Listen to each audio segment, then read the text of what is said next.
Welcome to JH. In this guide, I will demonstrate how to export your Notion pages into a JSON format.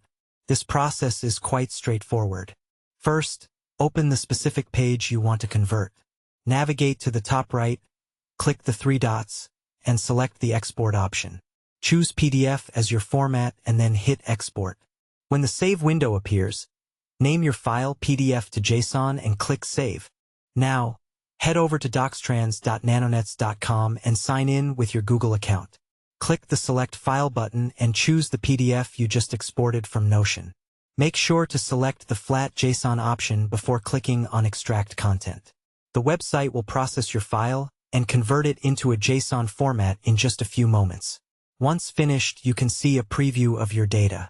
Click on the Raw button to view the code, then either copy it to your clipboard or download it using the button provided. Save your final JSON file to your device. You can now find it ready to use in your Downloads folder. Thank you for watching. If this tutorial helped you, please consider liking the video and subscribing for more helpful tips. I will see you in the next one.